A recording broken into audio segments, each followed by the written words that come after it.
বাংলাদেশে বর্তমানে পল কাপুর, যিনি দক্ষিণ ও মধ্য এশিয়া বিষয়ক আমেরিকার মানে assistant secretary of state for central and south Asia, right. So তার এই সফরকে নিয়ে বাংলাদেশে অনেক কৌতূহল যেমন তৈরি হয়েছে, খুব আগ্রহ দেখা যাচ্ছে এবং নানান রকম কথা আলোচনা হচ্ছে। কি চুক্তি যে হয়েছে ডক্টর ইউনূসের সঙ্গে আমেরিকার, সেটি আপনি জানেন যে নন ডিসক্লোজার চুক্তি হয়েছে। এবং গতকাল এখন পররাষ্ট্রমন্ত্রী, যিনি ডক্টর ইউনূসের আবার উপদেষ্টা ছিলেন, খলিলুর রহমান, তিনি বলছেন যে যেই চুক্তি হয়েছে তা জামাত এবং বিএনপি জানতো। চুক্তিটা কি সেটাই তো এখন পর্যন্ত বললো না। কিন্তু বাংলাদেশের মানুষ খুব উদ্বিগ্ন। আমাকে যদি একটু বলতেন আসলে উনি কি বলতে চাইছেন, আমেরিকার সঙ্গে কি চুক্তি বা হয়েছে।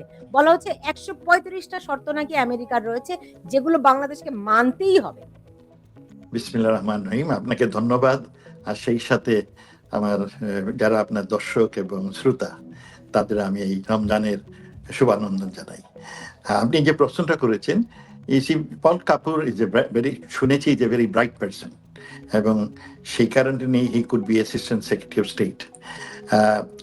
বাংলাদেশে ভিজিট করা, তার কারণ এই এরিয়াটাই ওনার ইনচার্জ, সুতরাং এটা অনেকটা রুটিন ম্যাটার। তবে আমাদের দেশে ওনার আপনার ভ্রমণ নিয়ে অনেক কথাবার্তা হচ্ছে, এবং রাইটফুলি সো, কারণ আমাদের দেশের অনেক কিছুই এখন আপনার মার্কিন যুক্তরাষ্ট্রের উপর নির্ভরশীল। সেই কারণেই মানুষ খুব উদ্গ্রীব যে উনি কি। হ্যাঁ, ওনার সাথে দেখলাম, আমিও মিডিয়াতে দেখেছি যে উনি ওনার সাথে আমাদের নতুন পররাষ্ট্রমন্ত্রী সাক্ষাৎ করেছেন, খলিল সাহেব সাক্ষাৎ করেছেন। এবং উনি বাংলাদেশে আসার আগে উনি প্রথম ইন্ডিয়াতে সফর করেন, সেখানে 3 দিন ছিলেন, তারপর সেখান থেকে ঢাকায় গেছেন। বাংলাদেশের সব লোকের অনেক প্রত্যাশা যে উনি এমন কিছু ভালো বলবেন যার ফলে বাংলাদেশের আপনার অবস্থার উন্নতি হবে, কারণ বাংলাদেশে মানুষ অস্থির অবস্থা আছে, যথেষ্ট অনিশ্চয়তা এবং আপনার এই কষ্টের মধ্যে আছে। সেই জন্য তারা ভালো খবর শুনতে চান। তো উনি কি ভালো খবর নিয়ে আসছেন আমি জানি না, তবে যেটা শুনলাম, যেটা বুঝলাম, যে উনি যে সমস্ত চুক্তি হয়েছে আমেরিকার সাথে, সেইগুলো উনি চাইবেন বাংলাদেশ সরকার সেইগুলো যেন বাস্তবায়ন করে। এবং আপনি ঠিকই বলেছেন যে অনেকগুলো চুক্তি হয়েছে আপনার তড়িঘড়ি করে, নির্বাচনের 3 দিন আগে বিরাট রকমের একটা বাণিজ্য চুক্তি হয়েছে। চুক্তির কোনো কিছু আমরা জানি না, কারণ নন ডিসক্লোজারের সব আটক আছে। আসলে কি হয়েছে জানি না। সোশ্যাল মিডিয়াতে যে বাসা বাসা কিছু আসছে, তাতে মনে হয় আমরা নাকে খত দিয়ে এই চুক্তি করেছি।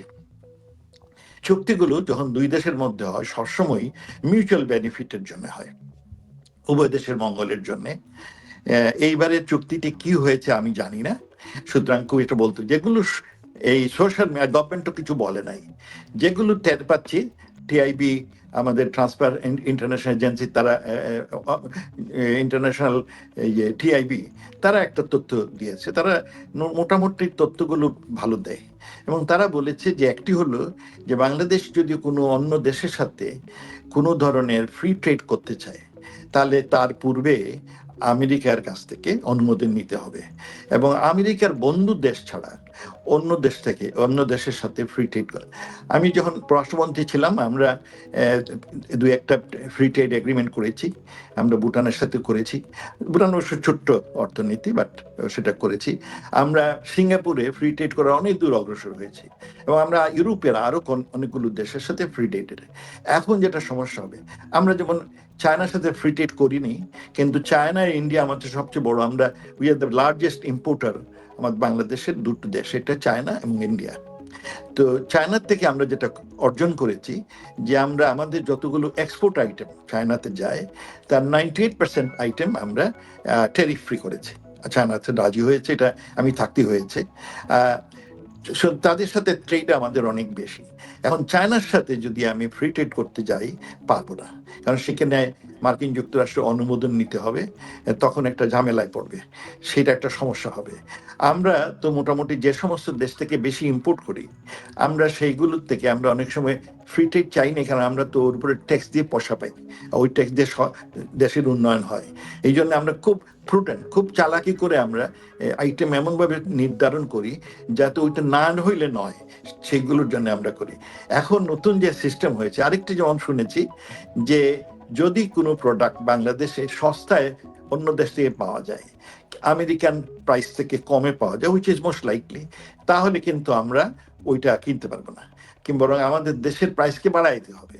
এই ধরনের যদি এগ্রিমেন্ট হয় তাহলে এটা ডিজাস্টারাস হবে আমাদের গরিব দেশের মধ্যে, ধনী দেশে হিমশিম খায়। আর আমার মনে হয় ট্রেড এগ্রিমেন্টটা আমরা এই তাড়াতাড়ি অতি দ্রুততার সাথে করেছি, এবং কেন করেছি সেটা অন্যবিধ হয়তো কারণ থাকতে পারে। কারণ এখন আপনি দেখেছেন আমেরিকার ফেডারেল কোর্ট আপনার এই ট্যারিফের যে আপনার ট্রাম্প সাহেবের ট্যারিফটা সব বানচাল করে দিয়েছে। তার ফলে এখন অনেকগুলো প্রতিষ্ঠান ওই ট্যারিফ যেটা সরকার নিয়েছিল ওগুলো they have asked for reimbursement. আমরা যদি একটু ডিলে করতাম এই এগ্রিমেন্টে তাহলে আমাদের মধ্যে সুবিধা হতো, তখন এই থ্রেটটা, পিছনে থ্রেট থাকতো না। আমরা মাথার উপর থ্রেট থাকার ফলে ওই 19% করার জন্য আমাদের খুব একটা লাভ হয় নাই। আমরা 15.5% আমরা ট্যারিফ দিতাম অন অ্যাভারেজ, কোনো আইটেম একটু বেশি, আর এমনিতে অ্যাভারেজ ছিল আমার 15.6%, আর এখন আমি 19% দিব। শুধু আমাদের খুব একটা বড় অর্জন হয়নি। আর ইন্ডিয়া করবে 18%, তারা বেটার বেটার 1% ম্যাটার্স, তারা অ্যাডভান্টেজে। এর ফলে এই যে তড়িঘড়ি করে আমি ট্রেড এগ্রিমেন্ট করলাম, করে নতুন সরকার এই তারেক রহমান সরকারকে একটা জঞ্জাটের মধ্যে ফেললাম। এমনিতে এই সরকারের সমস্যা শেষ নাই, এর মধ্যে একটা অধিকতর একটা সমস্যা দিলাম। আর আমেরিকা থেকে এগ্রিমেন্ট, আমি এখানে একজন লোককে জিজ্ঞেস করলাম, এক্সপার্টকে জিজ্ঞেস করলাম যে ফেডারেল গভর্নমেন্টের এই যে রায়, এতে আমাদের উপরে কি হবে। উনি বললেন যে দেখেন, এইটা ফেডারেল গভর্নমেন্ট যাদের উপর ট্যারিফ দিয়েছে সেটা বানচাল করেছে, কিন্তু কোনো কান্ট্রি যদি কোনো এগ্রিমেন্ট করে বাইলেটারালি, যেমন বাংলাদেশ এবং ইউএসএ, ওইটার উপরে কোনো আপনার কি ইম্প্যাক্ট হবে না। আপনি যারা করেছেন ওইটা আপনাকে মেনটেন করতেই হবে, আর মেনটেন না করলে US will not be very happy. So আমার মনে হচ্ছে নতুন সরকারকে অষ্টপৃষ্টে বেঁধে দিয়েছেন এই এই ধরনের। শুধু এইটা না, এটার আরেকটি, যেমন বোয়িং কেনা, এই 15-16টা বোয়িং কিনবেন 37,000 লক্ষ কোটি টাকা দিয়ে। আমরা যখন বোয়িং কিনে, আপনার শেখ হাসিনা সরকার অনেক বোয়িং কিনেছে, আমরা 21টা বোয়িং কিনেছি। এর মধ্যে আমরা কিনেছি প্রথম কয়েকটা আমরা ওই মার্কেট রেটে কিনেছি, পরের গুলো আমরা বাই টু ওয়ান ফ্রি, আমরা এই বার্গেন করে, American system buy one get one free, আমরা ওদের বলছিলাম যে buy one get one free, তো ওটা রাজি হয়নি। তবে আমরা buy two get one free সেই প্রেক্ষিতে আমরা কিনেছি, তাতে আমাদের অনেক লাভ হয়েছে। ইনারা তো মার্কেট রেটে কিনে, বাঙালিরা মুশকিলে পড়বে, এই পেমেন্টটা দিবে কেমনে। আমার এই জন্য ভয় হয় যে নতুন সরকার বড় ঝামেলায় পড়বে। আমার মনে হয় এগুলো রিভিউ করা উচিত। টিআইবি ঠিকই বলেছে, এটা রিভিউ করা উচিত, এবং তারপরে সব যে এগ্রিমেন্ট ভুল হবে এমন না। যেমন একটি এগ্রিমেন্ট আমি শুনলাম যেটা ওনার বলছেন যে এটার মধ্যে আছে, সেটা আমি চালু করেছিলাম, সেটি হচ্ছে শুল্কমুক্ত আপনার এক্সপোর্ট ফ্রম বাংলাদেশ। সেইটা আমরা 2021 সালে ইউএস গভর্নমেন্টকে বললাম যে আমরা one of the largest cotton buyer, আমরা কটন পৃথিবীর থেকে অনেক বেশি কিনি, আর আমেরিকার থেকে আমরা 10%-এর কম কটন কিনি। তখন আমি আমেরিকাকে বললাম যে দেখো, তোমার দেশ থেকে আমি কটন কিনতে চাই, কিন্তু একটা সমস্যা আমার, যে তোমার কটনের দাম বেশি, কারণ ডাবল ফমিউগেশন লাগে। হ্যাঁ, ওদের বুকা আছে ওদের কটনে, সেই জন্যে। তো একটাকে যদি করো, তুমি যদি আমরা যে তোমার থেকে কটন কিনবো, সেই কটনে যে যা কাপড় চোপড় তৈরি করবো, এইটা তুমি আপনার ট্যারিফ ফ্রি করো। তারা নীতিগতভাবে রাজি। আমরা বললাম দেখো, আগুয়ান করেছো, আফ্রিকানদের করেছো, তোমরা এই সুযোগটা দিয়েছো, আমাদের দাও, তাহলে তুমি, আমি কটন কিনবো, আমার ট্রেড ব্যালেন্সটা একটু মোর ইম্প্রুভ। আমি 3টা জিনিস বলছিলাম তোমার কাছ থেকে কিনতে চাই। হ্যাঁ, আমি বলি 3টা জিনিস আমেরিকাতে বলছিলাম। একটা হচ্ছে ফার্মাসিউটিক্যাল। আমি বললাম আমেরিকাতে ড্রাগের খুব দাম, আর তুমি যদি আমার দেশ থেকে ড্রাগ কিনো, তাহলে তুমি এই যে সিনিয়র সিটিজেন, এরা খুশি হবে, আর এদেশের লোক ড্রাগ কিনতে হিমশিম খায়, তুমি সস্তায় ড্রাগ দিতে পারবে। এবং আমি এটাও বলেছি যে দেখো, তোমার তো তুমি ওয়ারিড অ্যাবাউট তোমার কোয়ালিটি, তুমি জয়েন্ট ভেঞ্চারে আসো। আমাদের দেশে ড্রাগ কোম্পানিগুলো সবগুলো স্টেট অফ দি আর্ট, ওদের সাথে জয়েন্ট ভেঞ্চারে আসো, তাহলে তুমি সস্তায় আমার ড্রাগ আনবা, এনে তুমি বরং বাহবা পাইবা, যে তোমার লোকজন খুশি হবে সস্তায় তুমি দিচ্ছ। আরেকটা আমি বলেছিলাম যেটা আয়রন, আয়রন আমাদের দেশে নাই, কিন্তু আমি বলছিলাম যে জয়েন্ট ভেঞ্চারে আসো, তুমি দুনিয়ার সবচেয়ে বড় iron producer as well as buyer. হ্যাঁ, তুমি চায়নার থেকে আয়রন কিনো। ডক্টর মোমেন, আমি বুঝতে পেরেছি। এখন ডক্টর খলিলুর রহমান, পররাষ্ট্র উপদেষ্টা মন্ত্রী, তিনি যে বললেন যে এই চুক্তিগুলো বিএনপি জামায়াত জানতো, এইটা খোলাসা করার মানেটা কি, তার মতলবটা কি? না, কারণ ওনাকে দোষারোপ করা হচ্ছে যে আমাদের কাউকে না জানিয়ে। তো এখন তিনি এই বড় দুই দেশে এখন যারা আপনার সরকারের অপোজিশন আছেন, বলছেন যে, তবে এখানে একটা বলা যেতে পারে যে বিএনপি আর জামাত যাই হোক, তারা হয়তো ইলেকশন, বিএনপির একমাত্র যে ছিল টার্গেট ছিল, প্রায়োরিটি ছিল ইলেকশন করা।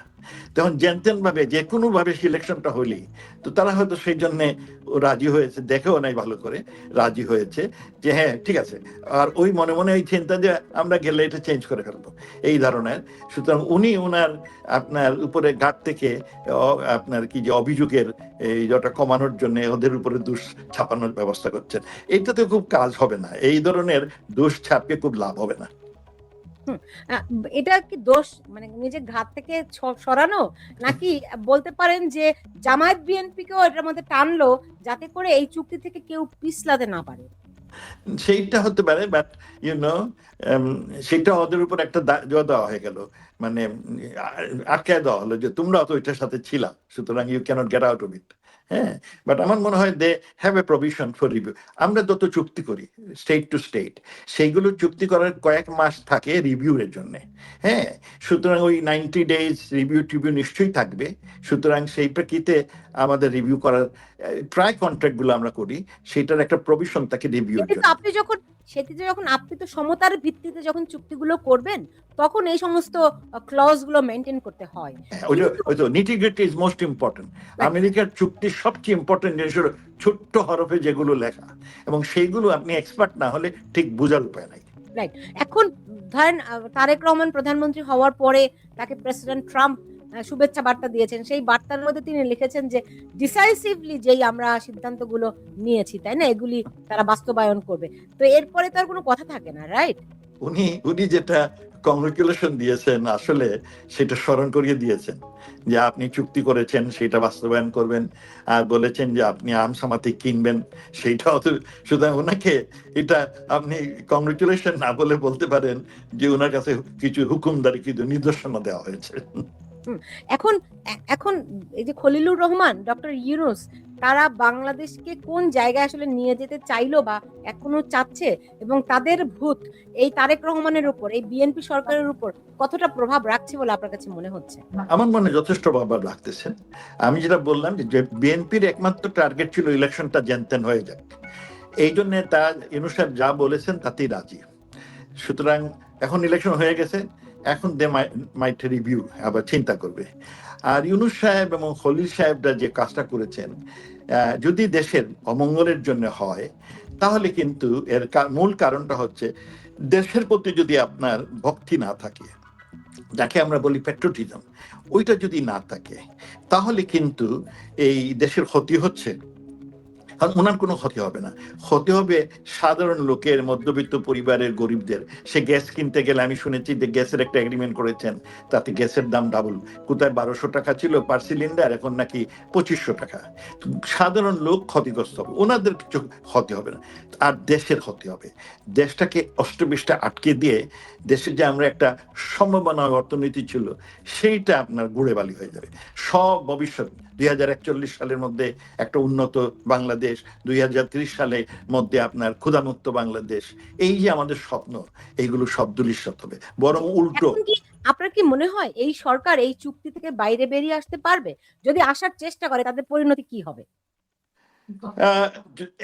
যদি একটা পার্টি চায়, ইট উড বি ডিফিকাল্ট। সেই জন্য আমি এই সরকারকে যখন আমি কংগ্রেচুলেশন জানিয়েছি, তখন একটা বলেছি যে আপনাদের সামনে বহু সমস্যা হবে, অর্থনৈতিক সমস্যা, সামাজিক সমস্যা, স্টেবিলিটির সমস্যা, অনিশ্চয়তার সমস্যা, এইগুলো দূর করতে, এবং এই যে চুক্তি হয়েছে এইগুলো মোকাবিলা করার সময়, এইগুলো মোকাবিলা করতে চান, সারা দেশবাসীকে নিয়ে মোকাবিলা করতে হবে, এবং সেই জন্য দেশে ঐক্যমত দরকার। এবং ঐক্যমত করতে পারবেন সব দল ও মতের লোকরে নিয়ে। তাতে আপনারা এই নিষেধাজ্ঞা উইথড্র করতে হবে, যাদের মিথ্যা মামলা দিয়েছেন এই মামলাগুলো উইথড্র করতে করে একটা আস্থার পরিবেশে, কালচার অফ কনফিডেন্স ডেভেলপ করে। বাংলাদেশের লোক যদি সবাই ওনাদের সমর্থন করে, তখন they would be empowered to deal with foreign government. সুতরাং ওনার 1 নম্বর স্টেপ হবে এগুলো ডিল করতে গেলে। একা করলে ওরা দমক দিয়ে আটকায় দিবে, কিন্তু সবাইকে নিয়ে যদি একসাথে করেন, তখন কিন্তু অত দমক টমক কাজ দিবে না, তখন দেখেন অ্যাচিভ সাম গোল। বিএনপি কি সেটা করবে কিনা সেটা তাদের। তবে তারা যদি দেশের উন্নয়ন চায়, জনগণের উন্নয়ন চায়, যেমন আমার দল আওয়ামী লীগ, আমরা আওয়ামী লীগটা কি? আওয়ামী লীগ হচ্ছে মানুষের উন্নয়নের দল, মানুষের প্রত্যাশার দল, মানুষের সৌভাগ্য যাতে ভালো হয় সেইটার দল। সুতরাং আওয়ামী লীগ প্রত্যেকের হৃদয় আওয়ামী লীগ, কারণ প্রত্যেকে নিজের উন্নয়ন চায়, দেশের উন্নয়ন চায়। এইটা যেই নিজের উন্নয়ন চাইবে, দেশের উন্নয়ন, সেই আওয়ামী লীগের।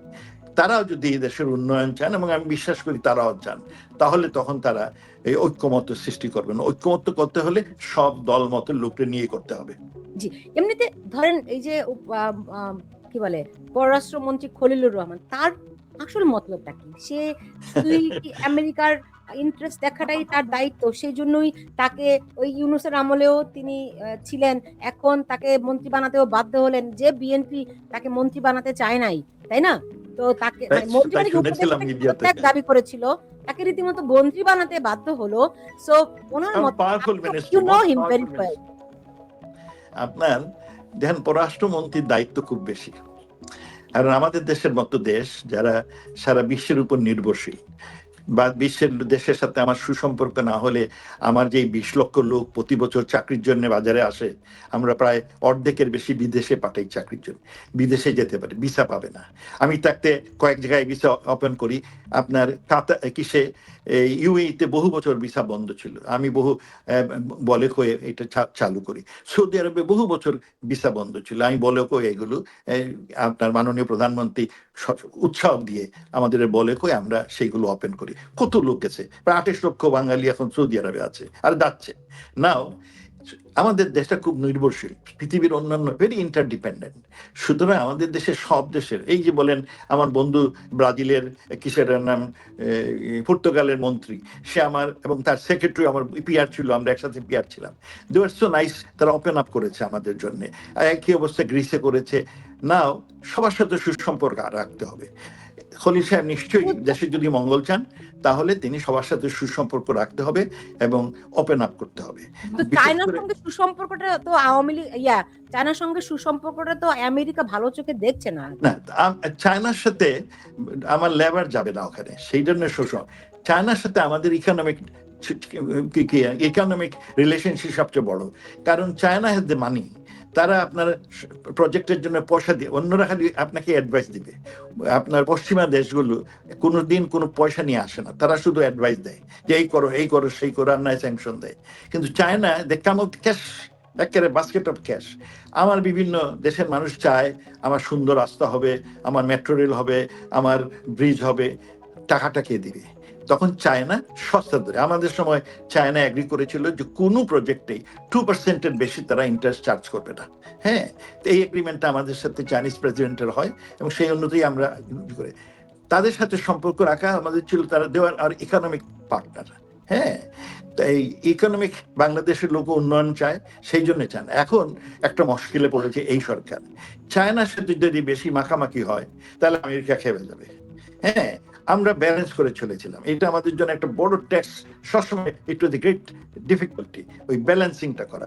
বাট বিকজ আমাদের দেশে জনসমর্থন ছিল, আর Sheikh Hasina is a personality যার কথা সবাই শুনতো। হ্যাঁ, আপনি পছন্দ না করতে পারেন, বাট ওয়ার্ল্ড লিডার্সরা শেখ হাসিনাকে যথেষ্ট সম্মান দিতেন। তার ফলে আমরা ওই ব্যালেন্সটা মেনটেন করতে পারি। আমার মনে হয় আমাদের দেশের মতো এই দরিদ্র দেশ এবং স্ট্র্যাটেজিক্যালি লোকেটেড দেশের জন্য ব্যালেন্সিং করা। তবে অন্য একটা যোগ আপনি হয়তো আর্গু করতে পারেন যে বাংলাদেশ যদি আমেরিকার 51st স্টেট হয়ে যায় তাতে কি? হ্যাঁ, that's a different issue all together. But সেটা তো আমেরিকা নিবে না, আপনাকে নিলে তো ভালোই ছিল, কিন্তু ওটা আপনাকে নিবে না। হ্যাঁ, তো সেইটা এক ধরনের অ্যাপ্রোচ হয়। আর আদারওয়াইজ আমার এখনো ধারণা we have to maintain a balance foreign policy. আমরা এক পেশে হতে পারবো না। কিন্তু এখন যে ধরেন আমেরিকা যেই শর্তগুলো দিয়েছে, যে চুক্তিগুলো করেছে, এই চুক্তিগুলো কি আপনাদের সঙ্গে করতে চেয়েছিল? আমাদের সাথে কয়েকটা জিনিস চাইছিল, সবগুলোই ডিফেন্স, না ট্রেডের ব্যাপারে ওটা হয়নি। আমরা প্রায় 10টা ক্ষেত্রে আমরা যথেষ্ট অগ্রসর হয়েছিলাম। একটি ক্ষেত্রে আমাদের সাথে একটু বনিবনা হয়, সেটি হচ্ছে ওই অস্ত্র কেনার ব্যাপারে। তারা আমাদের বারবার অস্ত্র কিনতে, তো তাদের অস্ত্র কিনতে হলে কয়েকটা এগ্রিমেন্ট সই করতে হয়, একটা জিসোমিয়া আর একটা টিকফা। তার মানে তার থেকে আমি যে অস্ত্র কিনবো ওইটা কাউকে টেকনোলজি জানাবো না, ওই অস্ত্র যেখানে রাখবো অন্য কোনো দেশের অস্ত্র ওখানে কিনে রাখছি কিনা লোকেশন তাদের জানাতে হবে, হবে, মানে আপনার কোনো আর গোপনীয় কিছু থাকবে না, সব তাদের আগে জানাতে হবে। তো ওইটা করলে পরে তখন তারা আমাকে তারপর তার অস্ত্রের দাম খুব বেশি, এবং শুধু অস্ত্রের দাম না, ওই যে কি বলে যে স্পেয়ার পার্টস, তার দাম কয়েক গুণ।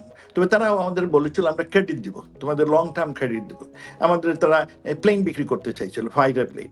কিন্তু আমরা তখন বললাম যে আমাদের তো কোনো শত্রু নাই, কার সাথে যুদ্ধ করবো?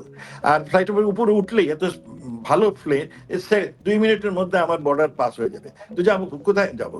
তা আমরা বলে আমাদের সাথে কোনো শত্রু নাই। আর শেখ হাসিনার লক্ষ্য ছিল, প্রায়োরিটি ছিল একটি, সেটা দেশের উন্নয়ন আর দেশের জনগণকে দুবেলা ভাত দেওয়া, ডিসেন্ট লাইফ, সুন্দর জীবনের একটা মানে যাতে, এইটা ছিল। এই জন্য উনি বলতেন যে দেখেন আপনার ডিফেন্স এগুলো কম আগে, এগুলো প্রথম আমার লোককে খাওয়ার দেই, 2 বেলা খাইতে পারে, পেট ভরে, আর একটু ভালো ছেলে মেয়েদের ভালো স্কুলে পড়াইতে পারে, হ্যাঁ, এইগুলো করেন। তারপরে ওইসব কেনাকাটা আমরা কিনেছি, শেখ হাসিনা কিনেছে। আমরা আপনার অনেক কি বলে যে মিসাইল কিনেছি, আমরা অনেক আপনার কি বলে যে ড্রোন কিনেছি, আমরা বিভিন্ন জায়গা থেকে কিনেছি। আমরা আগে তো খালেদা জিয়ার সময় মোস্টলি আমরা কিনেছি চায়না থেকে, আমরা এটাকে মাল্টিপ্লাইড অন্য দেশ করেছি, টার্কির থেকে কিনেছি আমরা। কিসের শিপ কিনতে চাইছি 5টা ফ্রম ইংল্যান্ড, হ্যাঁ, এর মধ্যে 3টা বাংলাদেশে বানাবে, 2টা তাদের দেশে বানাবে, আমরা এগ্রিমেন্টও করে ফেলেছিলাম। আমরা বিভিন্ন দেশ থেকে মানে উই স্টার্টেড, কি বলবো, ডাইভার্সিফাইং পারচেজ অফ ডিফেন্স ইকুইপমেন্ট। এখন এখন এই ডক্টর খলিলুর রহমানের ইয়েটা গতিবিধি, তার পলিসি কি দেখেন? ওনাকে জিজ্ঞেস করেন, he is a very smart man, উনি নিজের জন্য অনেক তরক্কি করতে পেরেছেন, he is a very smart person. তো ওনাকে জিজ্ঞেস করেন, উনি, আমি দেখলাম স্টেটমেন্ট দিয়েছেন যে জেনারেল জিয়ার পলিসি তিনি ফলো করবেন। তো জেনারেল জিয়ার পলিসি অনেক ক্ষেত্রে ডিড নট ওয়ার্ক আউট।